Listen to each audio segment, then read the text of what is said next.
ఏమంటాను జూపల్లి నీళ్ళు ఇయ్యం స్పష్టం చేసిన మంత్రి జూపల్లి కృష్ణారావు. రెండో పంట కోసం రైతుల ఎదురు చూపులు. కృష్ణా బేసిస్ పై కుండ బద్దలు కొట్టిన మంత్రి.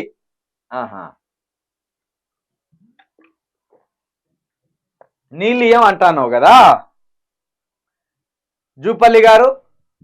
మరి 24 గంటల కరెంట్ ఇచ్చి 24 గంటల కరెంటుతో పాటు నీళ్ళు ఇస్తామన్న సన్యాసేవుడు.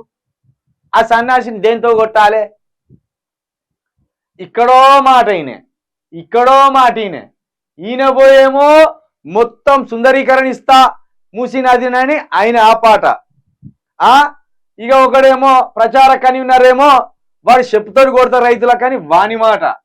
అంటే ఇక మీకే ఎవరి మాటలకు పొంతన లేకుండా మీకు మీరే చేస్తే ప్రజలు చూస్తూ అమాయకుల్లాగా ఉంటారనుకుంటే తెలంగాణ రాష్ట్రాన్ని సాధించిన వ్యక్తినే తీసుకుపోయి కొన్ని రోజులు ఇంట్లో కూర్చో అని కూర్చోబెట్టిండ్రు.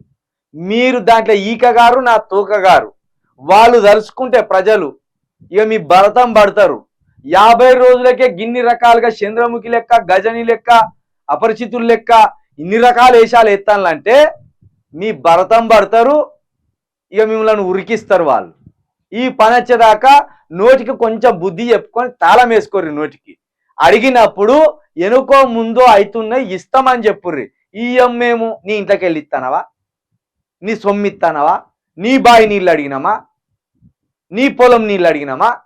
మా పొలాలకు వచ్చిన నీళ్లను మీరు ఇస్తానన్న నీళ్ళని ఇయ్యమని అంటాను. నీ ఇంట్లో నీళ్ళు నీ బావిల నీళ్ళు అడిగితే ఇయ్యమని నువ్వు రుబాబు చేయాలి. లేకపోతే ఎట్లా చేయాలో గట్లా చేస్తారు వాళ్ళు.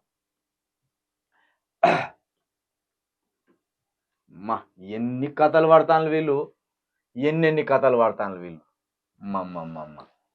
సుక్కలు చూపెడతాను ప్రజలకు 50 రోజులలో.